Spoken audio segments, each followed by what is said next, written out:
Bonjour, je vais vous présenter l'ouvrage récemment publié et intitulé Notions de base de mécanique des sols par les auteurs Dr Aidi Marzouqi, Mounir Bouassida, moi-même et M. Mnawar Klaï.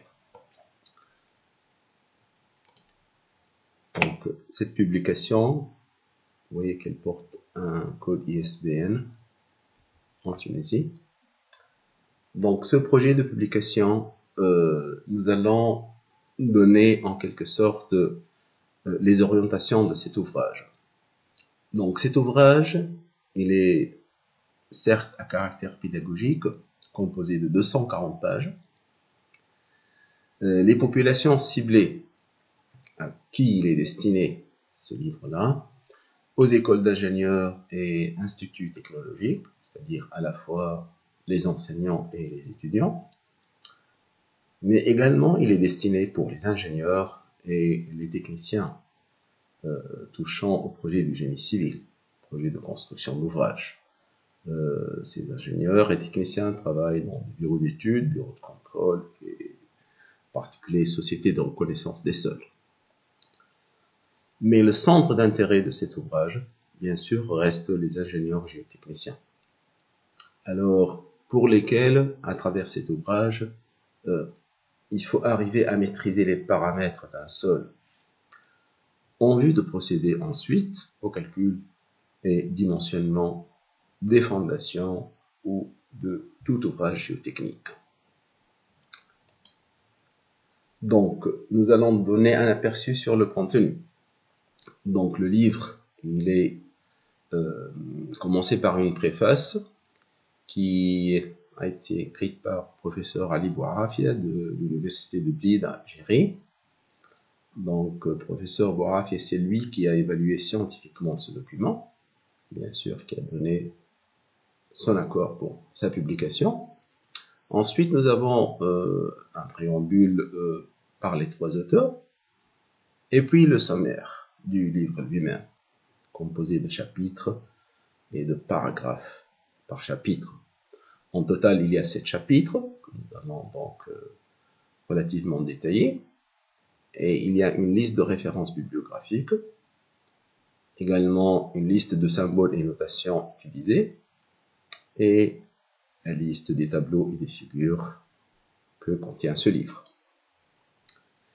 Donc ici, nous avons les 7 chapitres avec leur titre, le nombre de pages pour chaque chapitre, le nombre de tableaux et figures, et le nombre d'exercices.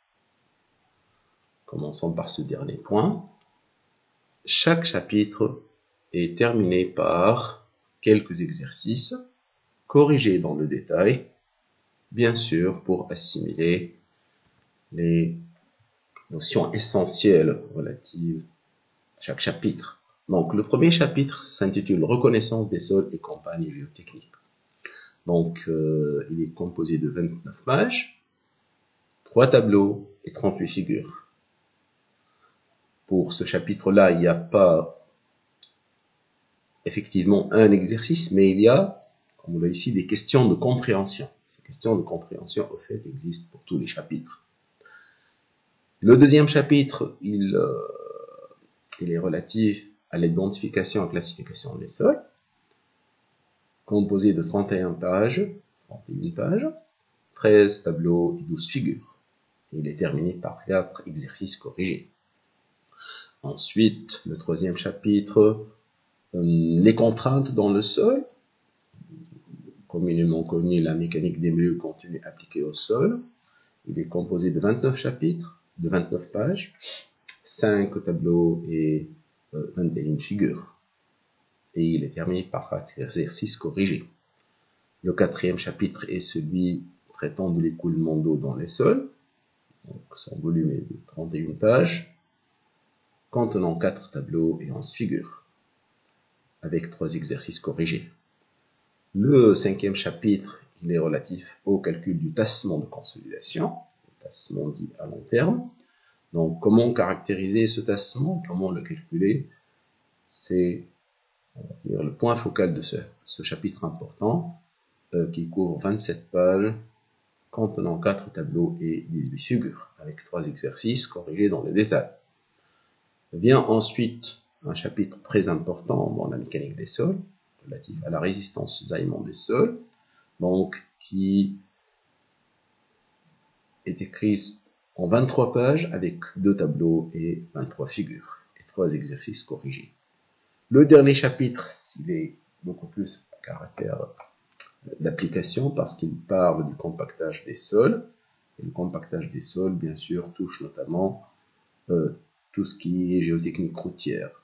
Donc, ce chapitre, il est composé de 17 pages avec 4 tableaux, 8 figures et 2 exercices corrigés dans le détail. Donc, voilà un peu une idée sur les chapitres et un peu leur contenance de point de vue page, figure, tableau et exercices corrigés. Le contenu bibliographique. Alors, pour avoir écrit ce livre-là, nous avons 54 références bibliographiques qu'on a classées par type. Donc, sur les 54 références, il y a 9 références relatives aux travaux de recherche, c'est-à-dire des thèses de doctorat, des articles scientifiques, bien des communications à des congrès ou chapitres d'ouvrages. Il y a 14 références relatives à des livres académiques, c'est-à-dire qui ressemblent aux livres récemment publiés. Et il y a des rapports géotechniques, nombre de 6. Bon. Il faut dire ici que l'ouvrage, il informe sur pas mal de projets de l'expérience tunisienne. Et c'est à travers ces rapports géotechniques et ces projets qu'il y a donc un bon nombre de paramètres qu'on propose pour différents types de sols. Il y a 8 références relatives aux essais et normes, et il y a 17 liens, des sites web qui traitent de plusieurs aspects. Donc, pour, on va dire, les notions de base de mécanique des sols. Et il convient de dire que ces références sont en anglais et en français. Ça veut dire que il y a, on va dire, 2 tiers de références en français et le reste, c'est des références en anglais ou parfois même en français, mais qui ont été traduites de l'anglais, notamment des ouvrages. Alors, les illustrations, comme je l'ai dit, sont données, relatives à des données de projets en Tunisie. Bien sûr, elles concernent les campagnes géotechniques, l'identification et la classification des sols, l'hydraulique des sols, la consolidation des sols fins, la résistance au cisaillement du sol et le compactage des sols. Donc, on a essayé de mettre pas mal de données dont l'ingénieur géotechnicien en Tunisie a besoin pour des projets futurs. Il peut s'inspirer, bien sûr, c'est l'un des objectifs de cet ouvrage-là. Alors, la page de couverture, qui reste une page, mais cette page, elle est importante parce que les illustrations que nous avons, avec laquelle nous avons composé cette page, bien sûr, elles sont relatives à des illustrations qui sont bien sûr en relation directe avec la mécanique des sols, mais on va dire que il y a 2 photos qui ont une composante spécifique, avec des illustrations, par exemple, relatives à l'excavation, les surcharges, l'écoulement et les ouvrages de soutènement et fondation. Et il y a donc une image qui comprend un paysage. Donc là, il y a un phénomène à saisir. Et l'intérêt de cette page de garde, bien sûr, qui consiste à dire que ce sont effectivement 2 projets tunisiens, la page à droite, la page à gauche, et la page au milieu. On voit que c'est pas un projet, mais c'est plutôt un paysage relatif à une pente. Donc, parlant de la première photo, donc il s'agit d'un projet d'excavation, on va dire, en centre urbain. Cette excavation en phase provisoire elle a vu l'exécution, comme on voit ici, d'une paroi clouée, avec du béton projeté, comme vous le voyez ici. Alors, bien sûr, le caractère spécifique, c'est pratiquement l'excavation la plus grande en termes de profondeur. La profondeur atteint facilement les 20 mètres. Mais il faut préciser que le terrain dans lequel cette excavation a été faite, il est composé d'une argile raide, marneuse, fissurée, et où il n'y a pas de nappe. Il n'y a pas de nappe parce que le site il est très élevé par rapport à la côte, bien sûr, les côtes NGT. Donc, s'il va y avoir de l'eau, c'est de l'eau, on va dire, domestique, d'usage, et pas de l'eau d'une nappe. Bien sûr, sur cette figure-là, on voit que au fond de cette excavation, déjà, on commence à préparer l'emplacement de semelles. Donc, c'est une construction avec 3 sous-sols et 2 ou 3 étages, donc au-dessus de la surface du sol.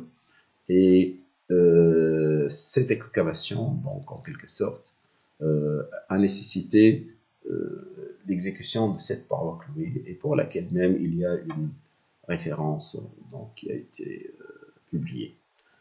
Alors, la photo à gauche, elle, on va dire, elle illustre une catégorie de projets que la Tunisie a connue d'une manière, on va dire, accrue depuis 2011-2012, donc après des pluies et on va dire des neiges un peu exceptionnelles, il y a eu beaucoup de glissements de terrain. Et là, c'est ce qu'on appelle la GP 17 ou la route nationale 17 dans la région, au gouvernement de Jandoub, spécifiquement entre Ain Drahan et la frontière algérienne. Donc ici, on voit bien sûr l'ouvrage essentiel, c'est un mur en béton armé qui repose de fait sur le sol avec des micropieux. Ici, on voit déjà quelques tubes micropieux, mais il y a, comme vous voyez ici, des tirants d'ancrage à ce niveau-là. Donc, bien sûr, cette photo illustre un peu le fait que nous avons une route qui, on va dire, qui est ouverte à la circulation et dans des conditions un peu difficiles parce que ce sont des pentes abruptes. Donc, on est en train de, on va dire, stabiliser le talus aval de cette route-là parce qu'il y a eu un glissement de terrain. Alors, la troisième photo, dire le paysage, au fait, il montre une pente qui n'est pas une pente très forte, et cette pente, elle est composée d'un sol, en termes de glissement de terrain, ça s'appelle les éboulis. Vous voyez un peu de quoi c'est les éboulis. C'est un sol fin, mais avec, on va dire, des sortes d'éléments grenus, comme vous voyez ici. Et le plus important à dire, c'est que là, nous n'avons fait ni excavation, ni aucune surcharge. Mais malgré cela, vous voyez, il y a un décrochement bien clair qui marque la trace d'un glissement de terrain dans cette pente-là. Alors, derrière ça, et le phénomène à saisir, c'est que ce n'est pas une action mécanique qui a provoqué le glissement, mais c'est plutôt l'écoulement de l'eau qui essentiellement se fait pratiquement d'une manière plus ou moins parallèle à la pente. Et ce qu'il faut dire, ce qui est bien expliqué dans le chapitre écoulement d'eau dans les sols, c'est qu'il va y avoir une force volumique due à l'écoulement de l'eau. Et cette force volumique, en fait, elle défavorise la stabilité et elle produit et donne lieu à un glissement de terrain. Donc voilà un peu la lecture des 3 photos sur la page de couverture. Bon, bien sûr, on parle un peu des auteurs, les 3 auteurs qui se sont associés pour écrire ce livre-là. Ce sont des enseignants-chercheurs tunisiens formés dans des institutions tunisiennes et même ils exercent depuis leur carrière professionnelle dans des institutions tunisiennes. Donc, ces enseignants, ils ont participé à des travaux de recherche spécifiques au sol et matériaux tunisiens. Bien sûr, il y a des publications et des revues indexées, notamment. Ils ont été impliqués dans des projets d'exécution. Ils ont organisé des formations continues et sont des membres à des associations savantes. Donc, voilà on va dire, le lien entre les trois auteurs, c'est-à-dire, il ne s'agit pas uniquement d'enseignants-chercheurs qui focalisent que sur l'enseignement et la recherche, mais ils sont bien ouverts à l'environnement professionnel, bien sûr, vis-à-vis de la géotechnique. Donc, le premier auteur que j'ai le plaisir de présenter, Dr Aidi Marzouqi, il est agrégé en génie civil. Donc, il est enseignant technologue à l'Institut supérieur d'études technologiques de Rades. Actuellement, récemment, il a été promu au grade de professeur technologue en 2018. Donc, il est, depuis 2003, le responsable du laboratoire de géotechnique à l'ISET de Rades.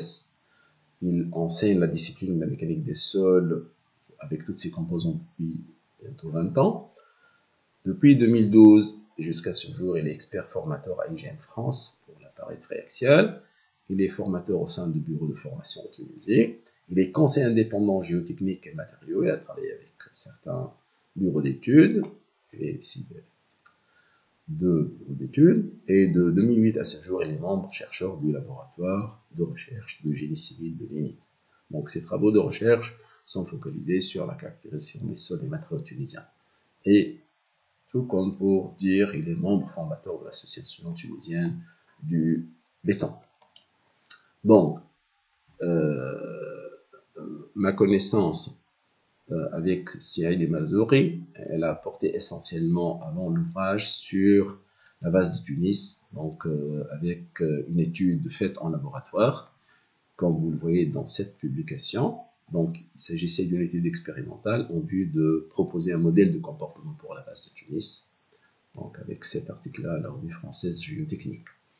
Mais on a également, dans le cadre de ce travail, essayé de comparer entre les paramètres géotechniques de l'argile molle de Tunis, on va dire intact et reconstitué, parce que lorsqu'on fait des travaux de recherche sur la base de Tunis, on est amené souvent à reconstituer le sol. Donc, tout ce que il faut souligner que le présent ouvrage a eu beaucoup le grand apport de la part de M. Marzouqi, et surtout avec sa patience pour terminer ce projet-là. Donc, voilà ce que je veux dire de Dr Aidi Marzouqi. Donc, me concernant Mounir Bouassida, j'ai mis 3 liens où vous pouvez trouver une idée sur mes travaux, un lien pour l'université de Tunis El Mana, un lien pour ResearchGate, un lien sur Scopus. En bref, donc, je suis professeur en génie civil à l'INIT, École nationale d'ingénierie de Tunis. Depuis 2014, je dirige le laboratoire de recherche en ingénierie géotechnique. Je travaille beaucoup sur les argiles molles et les techniques d'amélioration des sols. J'ai également initié au départ un projet dans les pépinières d'entreprise, de bureau d'études. Par la suite, j'ai été gérant en parallèle avec mes travaux donc de recherche et d'enseignement du bureau d'études d'ingénierie tunisien s'appelle SAMPRO, et dont je suis actuellement le conseiller technique. Donc, j'ai eu l'occasion de représenter l'Afrique au sein de la Société internationale mécanique des sols de géotechnique et de la géotechnique comme vice-président. Et de 2017 à 2021, je suis membre désigné au sein de sociétés actuellement en charge du programme de l'université virtuelle. Donc, je viens d'être aussi donc proposé un membre directeur de la Société internationale Press-In, et tout pour dire que j'ai eu donc la chance d'obtenir un prix d'excellence dans la pratique de la géotechnique en 2006. Donc, le troisième co-auteur, Dr Klaim Naour, il est maître assistant à l'École nationale supérieure d'ingénieurs de Tunis, en CIE. De 2010 à 2016, il est enseignant à l'École supérieure d'équipement rural de Jezabel, responsable de laboratoire de résistance des matériaux. Depuis 2015, il fait, on va dire, 2 activités: les conseils techniques de l'entreprise Clay de construction et les directeurs département génie civil à l'école polytechnique de Sousse, la l'école privée Polytech Sousse. Également, de 2016 à ce jour, il est enseignant à l'ANSIT. et il est responsable de son laboratoire de géotechnique. Et de 2005 à ce jour, il est membre chercheur du laboratoire de recherche ingénierie géotechnique et géorisque. Donc ces recherches sont focalisées sur le comportement des argiles molles, ce que vous allez voir un peu bien sûr grâce à notre connaissance. Donc j'ai eu beaucoup d'opportunités pour travailler avec M. Clay, notamment pour préparer son mémoire de master, par la suite sa thèse de doctorat, études expérimentales et théoriques des comportements de la base de Tunis. Et on a eu des publications, bien sûr, ensemble, pour parler des problèmes spécifiques à l'amélioration de l'argile molle de Tunis en termes de solutions d'amélioration des sols. Donc, et puis, bien sûr, on a publié même dans le cadre de comparaison du comportement de variantes de fondation, notamment renforcées par colonne. Donc, avec M. Clay, il faut citer que le fait de travailler la recherche, c'est pas quelque chose de simple, parce que la recherche, avec ça, il faut faire autre chose, on va dire, pour bien vivre. Mais c'est une citation que je cite à son nom. Donc, en conclusion, cet ouvrage-là, on va dire, il est purement tunisien, à 100% tunisien. Je l'ai bien souligné, les auteurs sont tous des Tunisiens formés en Tunisie et exerçant dans des institutions tunisiennes. L'ouvrage est même donc édité dans une imprimerie en Tunisie. Le prix de cet ouvrage a été étudié en fonction du pouvoir d'achat des Tunisiens, 45 dinars. Donc, pour avoir une idée, si on le compare à des éditions françaises par des auteurs tunisiens, par exemple, donc, pour le domaine de la thermique, un livre de 208 pages, donc comparable à ce qu'on propose, édité chez Dunant en 2016, son prix de 39 € en France. Pour le domaine de la pathologie, donc un livre similaire, 264 pages, édition de Moniteur, en 2020, son prix 50 €. Donc, ça veut dire que c'est un prix bien négocié, sachant que vous savez très bien que l'équivalence est de l'ordre de 1 € qui vaut environ 3 dinars.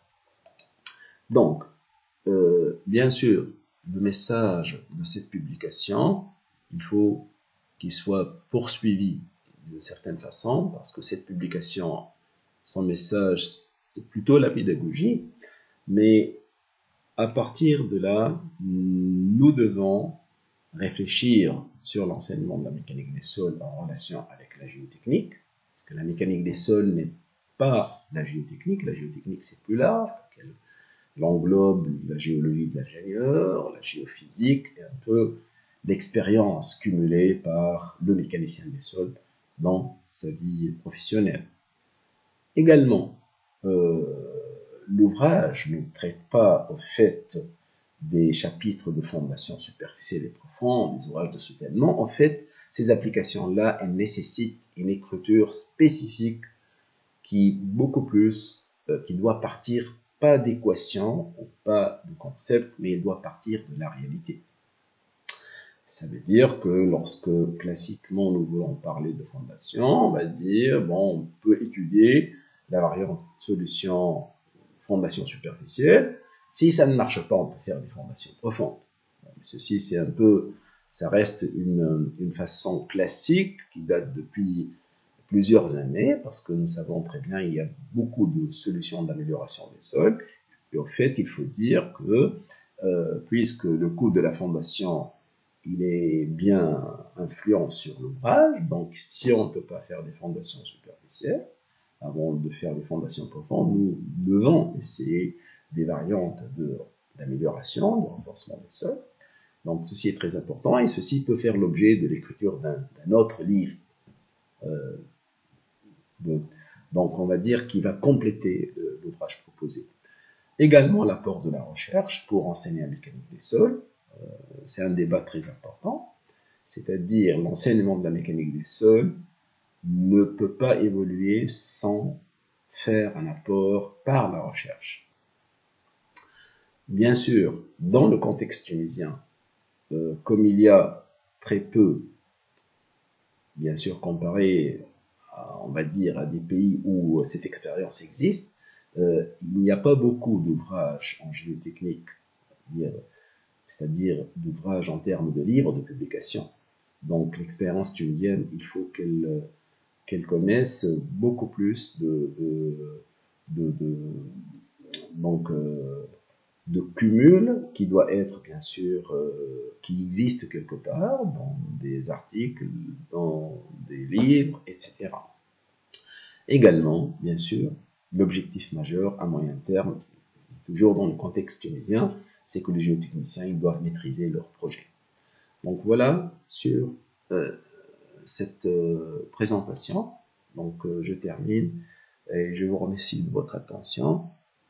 Et donc, comme vous le savez, les liens du livre peuvent vous conduire à proposer des réflexions, des questions que les auteurs seraient très contents de tenir de votre part. Merci.